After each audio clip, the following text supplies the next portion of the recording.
Peace and blessings, family, and welcome to Labors of Love podcast. We are here to inspire, uplift, and enlighten. Each episode, we will be hearing from Black midwives, doulas, and other traditional childbirth supporters who have dedicated their lives to being of service to Black mothers and families in all aspects of the motherhood journey. My name is Hafiza Toure, and this evening I have the pleasure of speaking with Rebecca Lewis, a registered nurse and lactation consultant with experience in antepartum, med-surg, mother-baby, NICU, newborn nursery, postpartum, women's gynecology, women's health, and lactation. She is a strong advocate for maternal and infant care improvements. Her passion stems from her journey as a mother and experiences. She experienced struggles while providing human milk for her child.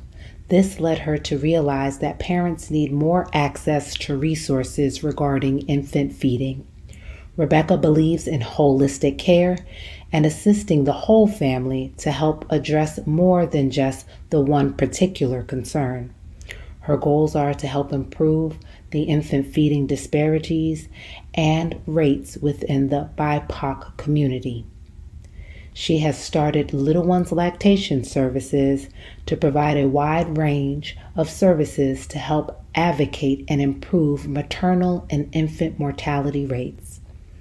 Thank you for joining us this evening. Welcome.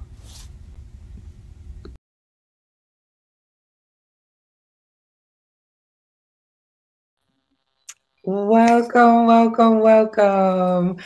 Thank you for joining me. For those of you who don't know, I am Hafiza Toure, your host of Labors of Love podcast, and I am so honored and privileged to introduce to some and present to others Rebecca. Definitely come in. I know we just did the bio, but welcome. Thank you for having me. Hi, everyone. Excellent. So I definitely want to honor your time. I only have you for a short bit, and I want to jump into just all of the amazing things that you have done and are doing.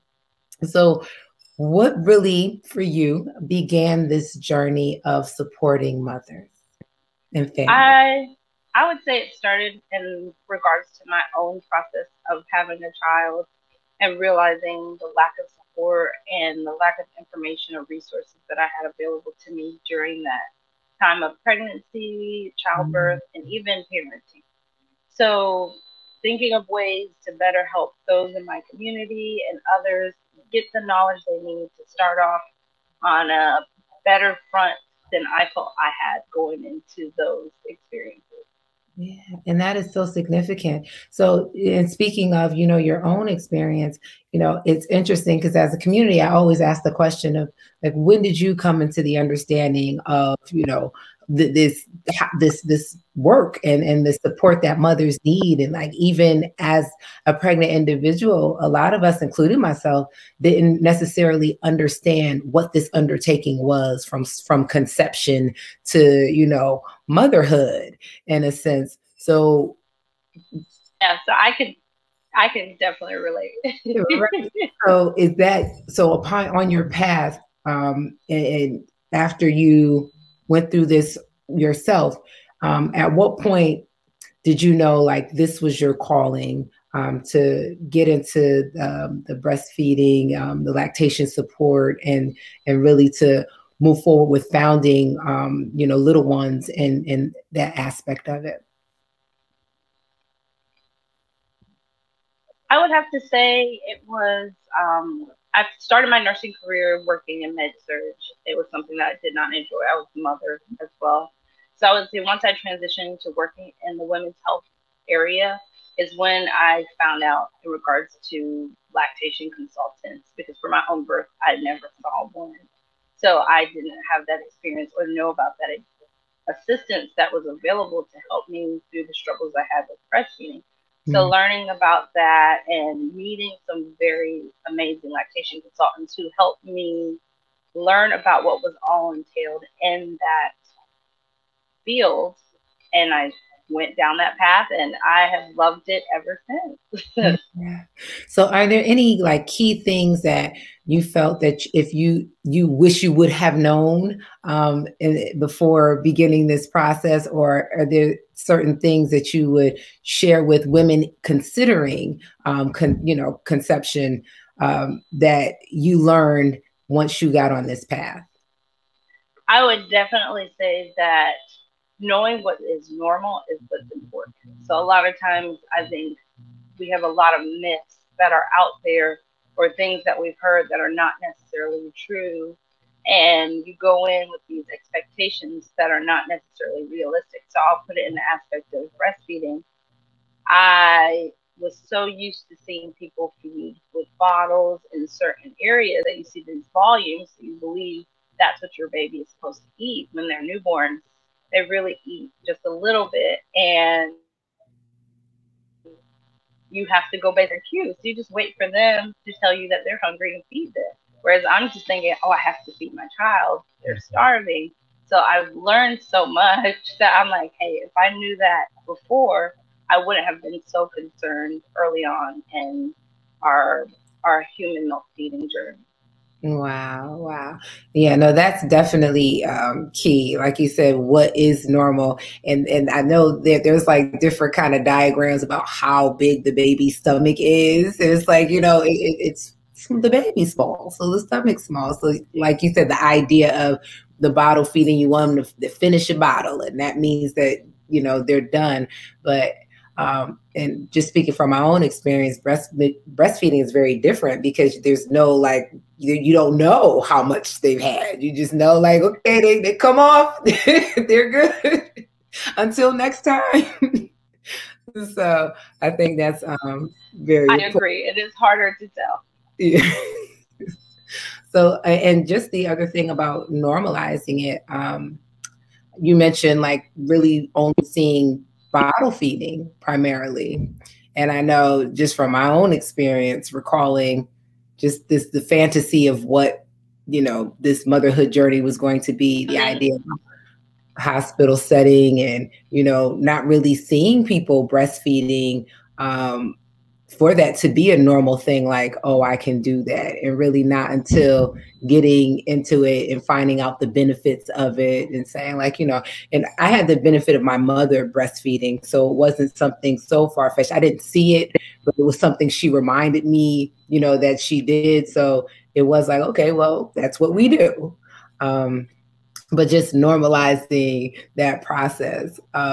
So what kind of things, I know you have a medical background, so what were the things that you've done to kind of prepare for the lactation services that you provide? So working in a medical background, I was able to, it did help me with getting the hours that you need to become a lactation consultant.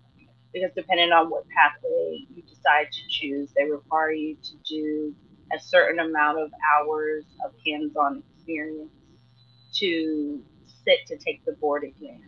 So that helped me move towards that journey, sit for that exam, get that certification, and then networking with other professionals to help learn about the journey of starting this practice, to offer services to families, to help them identify what their goals are, meet their goals for feeding their babies, and get that information out there somewhat sooner than most of the time you're able to access it. Nice, nice. So information and education is significant and important. That seems to be consistent. And how does like, what was your birthing story like, as you recall, especially coming from a medical background, and um, just the process, after conception? Did you find an OB? How were you able to identify the services that you needed? How did you choose the hospital that you chose to use, and those sorts of things? So I would say being in the medical field, I did understand the concept of, I guess, being as a nurse, mostly we talked about OBGYN. So now I know about all these other options that are available to you. So with my own personal birth, I did choose an OB. And I didn't choose the facility I delivered at because they only delivered at a specific facility. But now that I know more, you learn about different things and ways to choose the right OB. So being in the medical field, I understood those aspects of things. But then you don't know all the logistics of the disparities. Sometimes you don't know about the different things that can affect your labor because we focus on the medical aspect of things in nursing school as opposed to the holistic aspect of things, which is more of what I would have wanted for my own personal birth.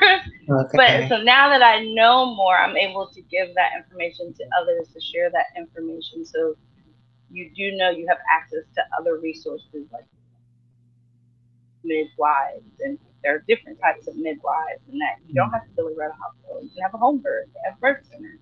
I now know of all these other different areas outside of my hospital birth that I did have. Mhm. And given my experience, it has helped me learn and shift and share different that there are other options available. Wow. Wow. So how did you get into, or what were the processes and the steps you took to open up Little Ones Lactation Services, and what kind of services do you provide? So I networked with a group that offered education about opening private practice lactation and finding out the information and logistics of setting that process up, establishing a business. So I did establish a business, Little Ones Lactation Services. I offer virtual breastfeeding consultations along with in person if needed, offering childbirth, breastfeeding, and newborn education classes to help you understand the dynamics of pregnancy, childbirth process, along with that early newborn stage, and then offering classes regarding breastfeeding, chest feeding to help you navigate those early steps of that conception to birth and the early stages of parenting. Awesome, awesome. And you mentioned that you do have virtual services available. Yes, yes. Okay. Geographically, um, if there were in person, where are you located, and how do people connect to the virtual as well as the in person side of it? So for virtual or in-person services on my Facebook and Instagram page, there's a book me button. It will take you to my booking website. You can set up an appointment. If you have questions or you need more like a something specific that isn't listed on there, you can always email me, which is listed on the Little Ones Lactation Facebook and Instagram page. I offer in-person visits in Montgomery, Alabama, and in Orlando, Florida. It just depends on the timing of things. So I do go between those two areas, and I am flexible. So depending on the notice, I can go to somewhere in those surrounding areas as well. Wow. So that's phenomenal. How has the services, or even because you are in the medical field, how have things shifted since we are now birthing during a pandemic, and people are looking for support? When the environment is very different than it was, when I was birthing. My youngest is 7. So, things have changed significantly since that time.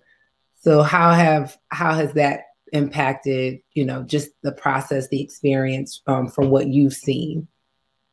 Well, I can say on different aspects, it's changed things. So for those who are having hospital births, it has limited like the access of doulas and other support persons because a lot of facilities were limiting it to one visitor. I believe some places have now moved it to 2 visitors that a patient can have. So it just depends on where you're giving birth and finding out information. But I do know that has been hard for families who need those support systems to help them during this period of time, along with doctor's visits. A lot of facilities are limiting to no guests. So you have people going to prenatal visits with no support person at all, or ultrasounds, or different things along that line, which can be hard during a pregnancy and birthing experience. So you're not able to have, as what I had since my child is 8, And I was able to have people come with me. It wasn't, so I know that can be very difficult. I do know of some families that have made the change to home births just due to the pandemic so that they can have better support, access to more things, and be in the comfort of their own home. So adapting and adjusting in this new dynamic of things due to the pandemic. Wow. Yeah. And I can imagine. So that's good to hear that they are somewhat opening it up, because I do recall that there was that like one person max and you kind of had to pick and choose. And then it was like that one person had to stick with you. It wasn't like you could do a rotation. It was like, so you got to, you know, choose up front and really be clear about that choice to make sure that you had the support that you desired during that time. So it's good to hear that it's somewhat in certain instances opening up, that you might be able to have, you know, to support people present for that, you know, just special time of the whole labor delivery process. So that's definitely good to hear. As far as the work that you do, are there any stories that really stand out to you that have been like confirmation that this is my path, this is, you know, why I do what it is that I do? Yeah, I have had a mom that I interacted with that wasn't originally going to breastfeed, but decided to give it a try. And they reached out to me to let me know they made it to a year of breastfeeding. So that was I was excited, and I said I'm glad that they had a positive experience. They were willing to give this a try, even though this was not something they originally planned. It was they were grateful that we were able to connect, and I was able to give them that information and help them through this journey. So I was like, I was definitely excited, and they said they definitely share with their friends their experience, and you know that it does breastfeeding can be challenging. It is a new experience, but they were very proud of their journey, and it wasn't like they had heard. And so I was very grateful that it went very well for them. And, you know, it shows that moms are willing to give it a chance sometimes. Yes. So that is awesome. And then definitely, you know, sometimes the challenge of the latch, but then to be able to make it a full year is phenomenal. Because I think there, we don't normalize this whole process of breastfeeding. So I don't know if there's enough conversations to know that, you know, everyone's experience is different. Even every child's breastfeeding experience is different. You think you got it under control, and then you have another one and it's like, oh, okay, you want to do something a little different. So to just to have that support to be able to you know, reach out to people like yourself to, again, let folks know what's normal, to give some tips and tricks and advice as to, you know, how to possibly make this process go a little bit smoother. So speaking of like tips, are there anything that stand out that, you know, I know you mentioned like the feeding amounts and things like that. Are there some other key things that you share with new mothers, or even those considering breastfeeding, or even those who've done it before and are ready to do it again? I encourage lots of skin to skin. So doing lots of skin to skin, bonding with your baby, trying to change the narrative that you're not spoiling your baby. This is that time to bond with them. There will be a time where they don't want to snuggle as much. So enjoying these moments, because they love it, and it does help you, whether you're breastfeeding or not. It helps you with your bond, all of that to help you bond with your baby. And it's a great experience. They're used to being loved on you during that whole pregnancy period. So holding them, bonding with them as much as you can. Yes, no, I love that. And then for some of those, because we do have a diverse audience, you know, there's males and females, you know, there's just a diverse group of people who access this platform. What are some of the benefits of breastfeeding? Why is it something that, you know, we advocate for, as far as breast milk being the best milk possible when it's available? So offering your baby breast milk, a lot of the research shows that it's likely to reduce the ear infections, reduce the risk of asthma and other respiratory issues. It helps with bonding and developmental stages. So they say it helps greatly with their brain development. For moms, it can help with decreasing that bleeding. So a lot of times you don't bleed as often with breastfeeding because your body's releasing those hormones when you breastfeed that help your uterus shrink down sooner. Yeah.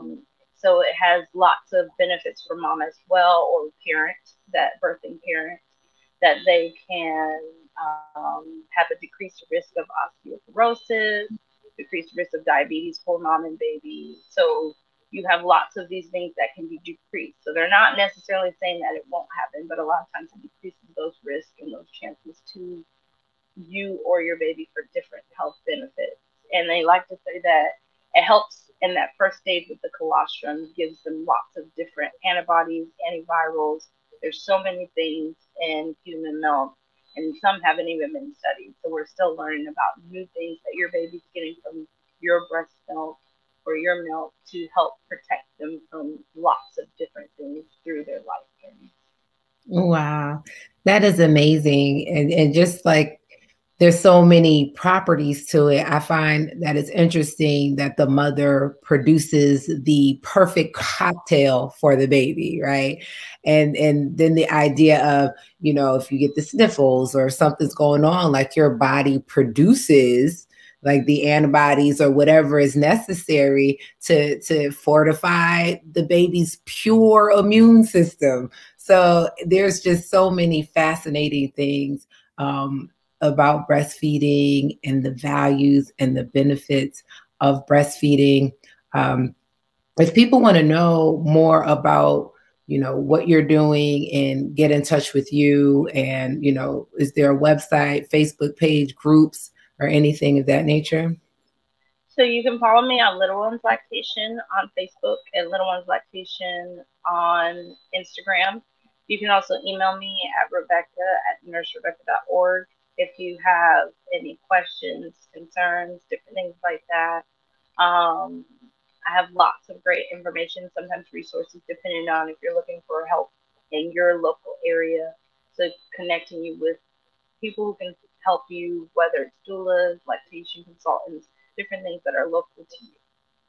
That is awesome, because that connection is important. So you mentioned, as far as support, are there any like virtual support groups? Are there any organizations that people might want to tap into if they're looking, to find other mothers who are, still in the breastfeeding phases as well? Like, how do we connect and create community around that?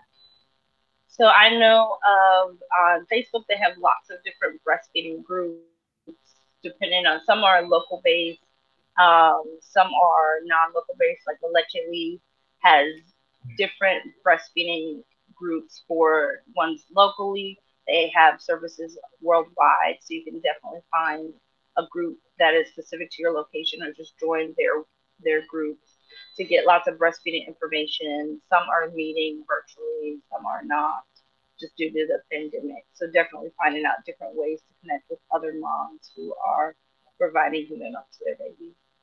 That is awesome. And are you connected to any banks, like breast milk banks or things of that nature?